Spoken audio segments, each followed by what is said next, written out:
Assalamualaikum warahmatullahi wabarakatuh.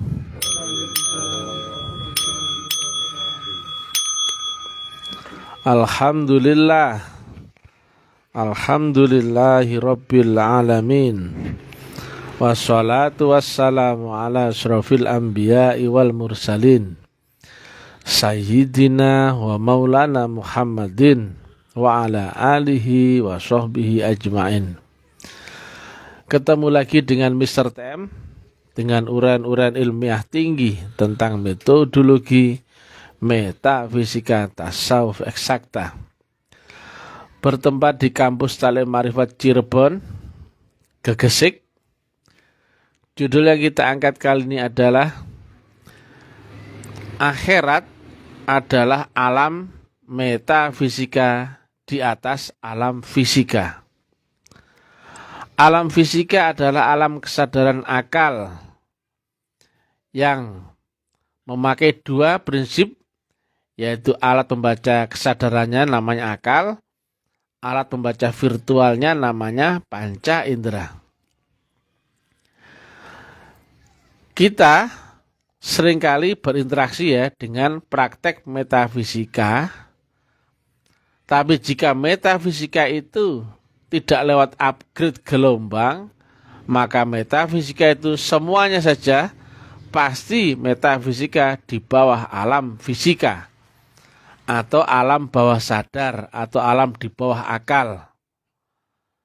Itu ada jenis ilmu karomah, gendam, pengasihan, perewangan, kemudian khodam, hikmah, kemudian macam-macam.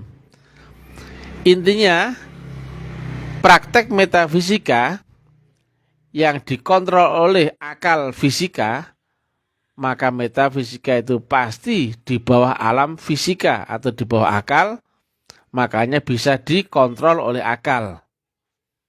Bisa diolah dengan tujuan tertentu.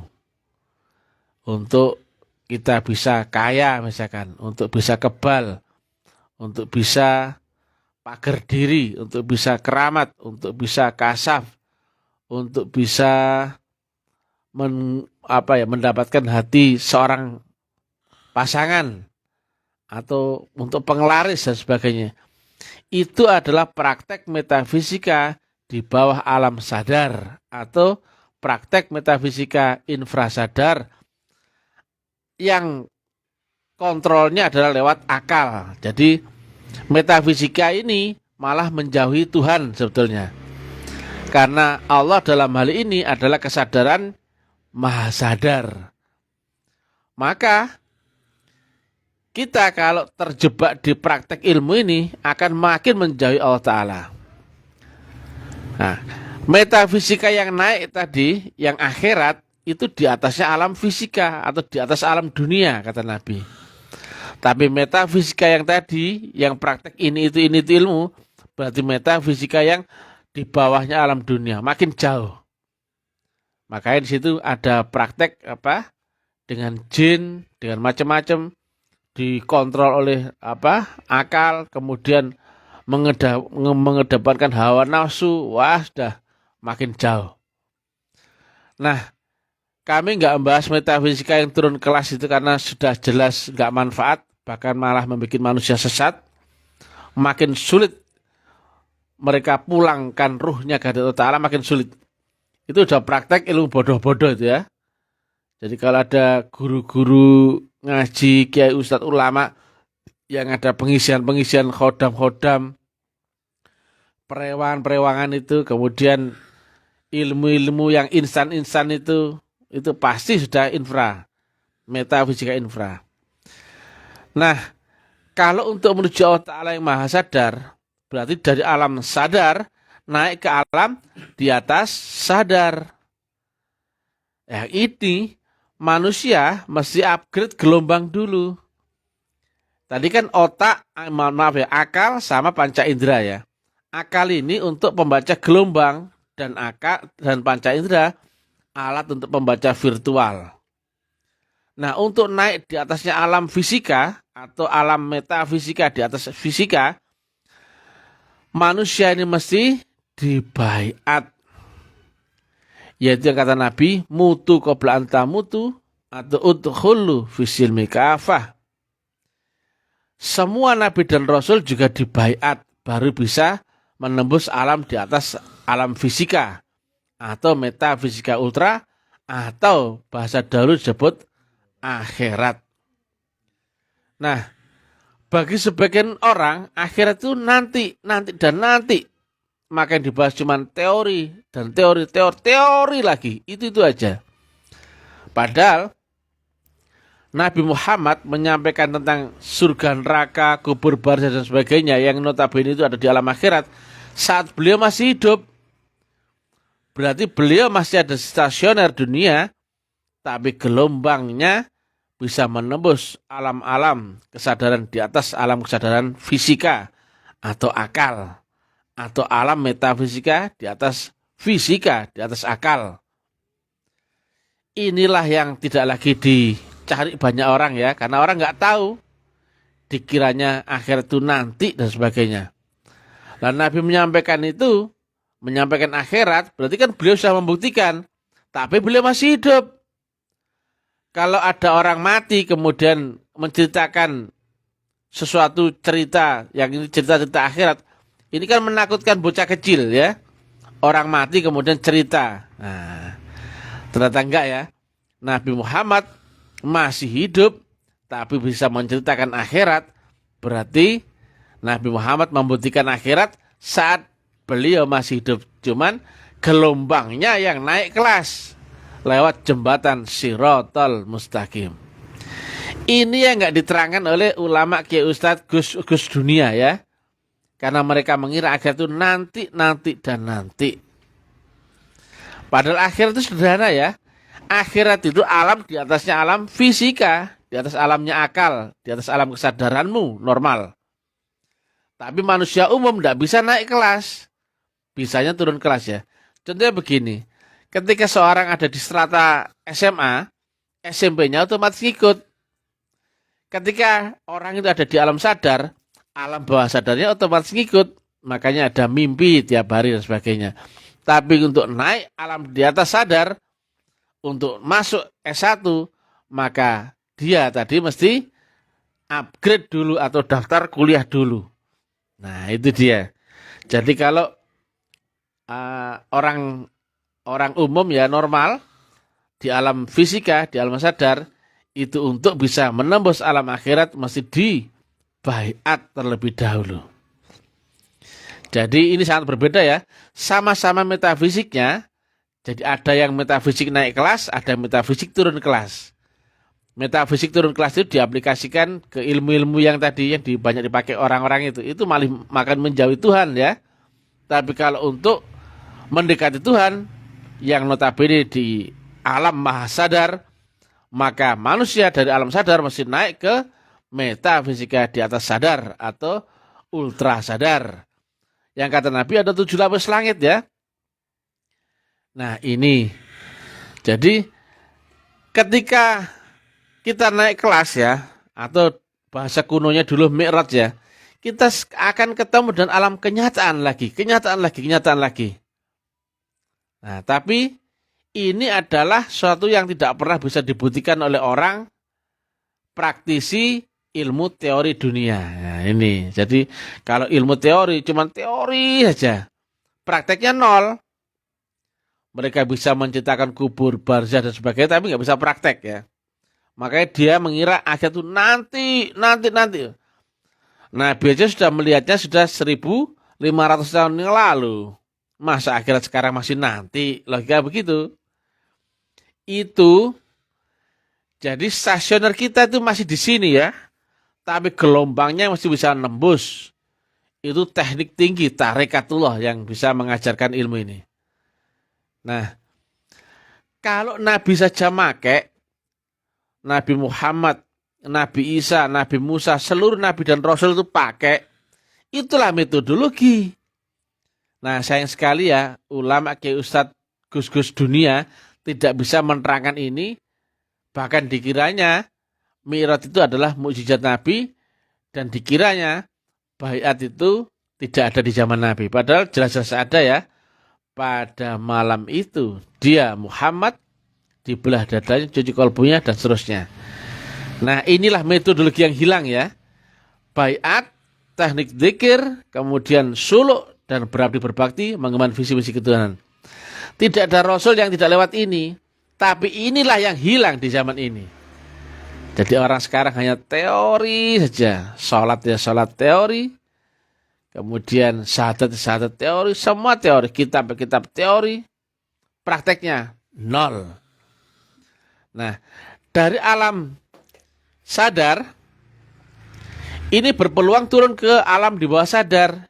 Contohnya mimpi atau praktek-praktek ilmu yang memberdayakan alam infra sadar. Tapi untuk naik kelas ini mesti upgrade. Itulah kenapa manusia mesti baiat. Dan sekarang nggak ada loh yang bisa menerangkan apa sih urgensi baiat. Nah, karena banyak terjadi gerhana ya, banyak praktek-praktek aliran-aliran tertentu yang mengatasnamakan baiat itu seolah-olah masuk golongan tertentu atau janji atau ikatan. Bukan itu. Baiat adalah upgrade gelombang agar manusia gelombangnya bisa naik menembus alam di atas alam fisika. Yang itu alam metafisika di alam fisika namanya adalah akhirat. Rasanya akan sama, makanya kata Nabi, begitu kau mati, kau akan alami, kau akan ketemu akhirat, adalah alamnya lebih nyata ketimbang dunia, dan dunia yang kau kira selama ini kenyataan adalah menjadi sebatas mimpi atau fata morgana. Inilah metodologi yang hilang. Ya. Gimana kita mau sampai kepada Allah Ta'ala yang notabene di ujung akhirat tertinggi atau Malik Yaumiddin, sementara manusianya tidak bisa menembus akhirat. Baru ditidur sudah hilang kesadarannya. Berarti kan nggak mampu. Limit kesadaranmu tuh nggak bisa naik ke sini loh. Limit kesadaranmu sampai ini tok loh. Makanya sangat sayang ya. Begitu jasmanimu tertidur, otomatis kesadaranmu juga ikut hilang. Karena apa? Limitmu cuma di situ tok. Jadi, nah kalau kita di-upgrade gelombang atau dinaikkan gelombang kita, batasan gelombang kita, maka walaupun tidur jasmaninya, kesadaranmu tetap lanjut. Bahkan melewati kematian pun kesadaranmu tetap lanjut. Nah ini, kalau orang tidak dibaiat, nggak mungkin bisa lanjut, sudah terhenti situ. Makanya ahli-ahli ulama dunia mengira akhirat itu nanti dan nanti. Sampai kapanpun nggak pernah ketemu. Tapi bagi pemain akhirat, yang nyatalah akhirat dan dunia menjadi sebatas mimpi atau fata morgana. Atau alam tempat bersenda gurau atau main-main. Karena itu nggak asli. Nah, manusia akhirat ini bisa naik ke dimensi akhirat, juga tahu mana batasan akhirat dan dunia. Itu berupa gelombang. Jadi menyeberangnya lewat Shiratal Mustaqim ya. Inilah teknik yang hilang. Nah, teori, pengetahuan, pemahaman yang seluruh ilmu yang konsumsi lewat akal itu berarti ilmu dunia. Logikanya saja, dari dunia naik ke akhirat, maka dunia seluruhnya menjadi gelombang atau fata morgana. Yang duniamu yang kau kira kenyataan itu, ilmu-ilmunya yang kau kira nyata menjadi fata morgana. Apalagi teorinya, pemahamannya, keyakinan, betul nggak? Berarti orang yang masih suka di teori-teorian, berarti dia masih ahli dunia. Tapi kalau akhirat, coba ya, kau ada jenis kelaminnya nggak di akhirat? Nggak ada. Kau ada wujudnya nggak di akhirat? Nggak ada. Ada waktu nggak di akhirat? Nggak ada. Berarti pemain akhirat hanya tentang gelombang. Ada nggak teori benar salah di akhirat? Nggak ada. Ada nggak syariat di akhirat? Nggak ada. Ya, diri bukan lagi ini. Nah, Tapi jika telah sinergi antara gelombangmu dan alamnya, tetap ketemu kenyataan. Tapi kenyataan yang kau alami tidak bisa dialami oleh pemain gelombang alam sadar atau pemain akal. Karena kau telah memakai aplikasi roh. Jadi roh dengan akhirat itu klop, sinergi. Akal dengan dunia klop juga. Akal dan dunia namanya kenyataan. Roh dengan akhirat namanya kenyataan lagi. Kubur pun kenyataan, barzah pun kenyataan ya. Nah, sama seperti kalau kita turun di alam bawah sadar, saat mimpi memakai gelombang infrasadar, rasanya apa? Nyata ya. Padahal begitu bangun tidur, masuk alam lebih nyata lagi, yaitu alam kesadaran. Mimpimu tadi yang nyata di alam mimpi menjadi fata morgana, hanya kenangan saja ya. Nah, demikian ya. Jadi yang masih senang dengan teori, pengetahuan, pemahaman, diskusi, debat, kias dan sebagainya, itu hanyalah ilmu dunia. Betul apa Kak? Di akhirat tidak ada lafal dan huruf, ya Pak Kak? Jenis kelamin itu tidak ada, wujud tidak ada, waktu tidak ada, ya Pak Kak? Nah itu dia. Kalau ada Ustadz Kiai Gus yang pinter-pinter teorinya, walaupun dia pinter, dia pasti sebatas pemain dunia. Beda dengan Mr. TM yang dibahas apa? Gelombang, gelombang, gelombang. Nah, tapi gelombang ini karena tidak bisa teridentifikasi, karena itu alam mutlak ya, unlimited, undefinition, deskripsi, maka kami terangkan rumus-rumusnya, variabel parameternya menuju ke sana. Jadi kisi-kisinya saja. Selebihnya apa? Kau harus praktekkan. Kau nggak akan ngerti kalau belum alami. Maka kami terangkan disiplinnya untuk ke sana. Lewat jalan ini, mesti pakai kendaraan ini, gurunya ini, caranya begini. Harus maju terus, jangan pernah berhenti, jangan pernah noleh ke belakang, apalagi mundur. Apapun gambarnya kau hadapi itu fata morgana, maju terus. Nah, itu kisi-kisi ilmiah. Selebihnya kau harus alami. Itulah akhirat hubungannya dengan ilmu hakul yakin. Kalau dunia ilmu yakin atau ainul yakin. Ilmu cerita berarti ilmu teori, ilmu yang berlafal huruf ya. Itu ilmu dunia. Ilmu cerita berlafal huruf, berteori dan bisa terlihat wujudnya, itu ilmu dunia. Tapi hakul yakin kau harus alami sendiri, kau buktikan dengan pengalaman empiris, kau dapatkan ilmu itu dari sumbernya, yaitu Allahu subhanahu wa ta'ala langsung. Itu ilmu akhirat berupa gelombang. Alam bawah sadar, alam di bawah sadar ya, saat bermimpi rasanya nyata ya, karena klop memakai gelombang bawah sadar, alamnya pun bawah sadar, rasanya nyata. Betul ya? Saat nyata, akalmu jalan, panca indera fungsi. Akalmu di bawah sadar, ada akalmu di bawah sadar. Tapi saat bermimpi, misalkan kau mimpi dikejar anjing, akalmu fungsi nggak? Fungsi. Gimana cara supaya nggak dikejar anjing? Aku lari ah. Lompat ke mobil dulu nggak? Takut nggak itu? Takut. Akalnya jalan ya? Panca indera fungsi ya? Padahal di bawah sadar loh. Itu berapa gelombang tak toh? Padahal orang tidur loh, tapi akalnya jalan itu enggak? Itu akal yang di bawah sadar atau alam bawah sadar. Duh, jelas toh? Bangun dari tidur, kenyataan lagi. Akalmu jalan, panca indera fungsi. Oh alah, tadi ini cuma mimpi toh. Padahal tadi nyata ya, betul ya? Demikian juga saat roh masuk ke alam kubur. Pertama ya, kubur itu berubah apa? Kenyataan. Demikian juga barzah pun ketemu apa?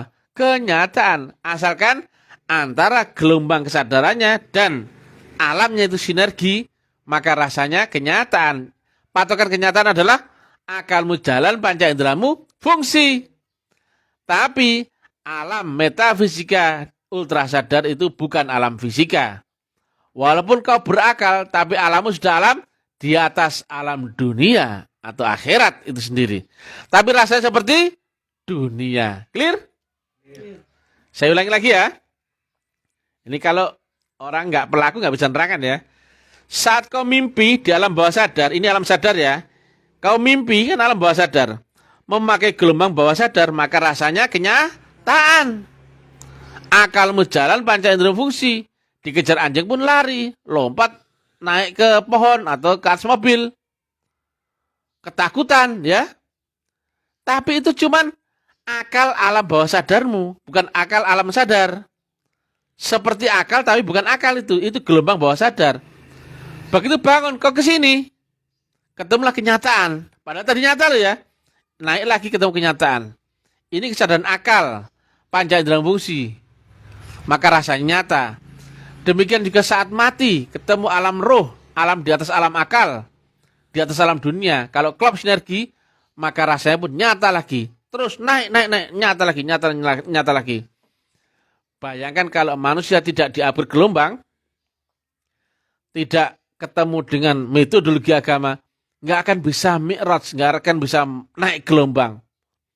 Nah, akalnya Bang Bimo sekarang, rasakan kenyataan itu nggak? Ini bukan dunia Bang Bimo. Ini adalah akhirat. Tapi gak usah diomongin ke orang nggak mungkin tahu. Karena apa? Kita ketemu di stasioner. Gelombangmu yang naik, kenapa? Lewat Shiratal Mustaqim. Kau kan nggak lagi pakai ini. Nah, ini bedanya. Kesadaran akal ini untuk dunia, tapi kolbumu untuk akhirat. Nah, itu. Tapi rasanya nyata ya. Akalmu jalan panca indera fungsi toh. Seluruh alam kenyataan adalah alam sinergi antara gelombang kesadaranmu dan alam kesadarannya ya. Makanya tetap ada akal, tetap ada panca indera, padahal bukan akal, bukan panca indera, tapi rasanya sama dengan akal, sama dengan panca indera. Coba orang nggak pernah praktek ilmu ini, nggak bisa naik kelas. Makanya dianggapnya akhir tuh nanti. Sampai kapan nantinya? Nabi aja sudah 1500 tahun yang lalu dan menembus akhirat, membuktikan surga neraka saat masih hidup. Kalau ada orang mati kemudian cerita, namanya zombie. Wah, nakut-nakutin anak kecil. Ya, betul ya? Nah, inilah ya. Jadi, bedakan ya antara metafisika yang di atas sadar sama metafisika yang di bawah sadar. Yang metafisika di bawah sadar itu pasti ke arah sesat, menjauhi Tuhan. Walaupun itu dikemas dengan zikir-zikir, amalan-amalan sholihah, puasa, melekan, tirakat, itu pasti turun kelas. Ke alamnya genderuwo, jin, atau nafsu. Makin menjauhi alam maha sadar. Jadi, alam bawah sadar, alam sadar, alam di atas sadar, ini ultra sadar ya, sampai dengan alam maha sadar. Allahu subhanahu wa ta'ala. Mudah-mudahan manfaat. Bagi yang mau belajar, praktek, silakan merapat ke kampus Salim Marifat. Yang sekitar Cirebon bisa datang ke sini. Silakan ketik di Google Map kampus Salim Marifat Cirebon. Ketemu dengan petugas kami yang di sini, yaitu yang di nama kampungnya adalah Gegesik ya. Silakan merapat ya, Cirebon dan sekitarnya, monggo. Cirebon, Kuningan ya. Oke, demikian yang bisa kami sampaikan. Kami akan lanjut ke Majalengka ya. Karena alhamdulillah perkembangan dakwah Salim Marifat luar biasa karena kita ilmiah. Walaupun kata-kata kami nyentrik, menggelitik ya, kasar dan sebagainya, itu untuk menggugah kesadaranmu bahwa kau selama ini tertipu dengan dogma-dogma yang disampaikan orang-orang pendakwah tapi tidak makrifat. Wassalamualaikum warahmatullahi wabarakatuh.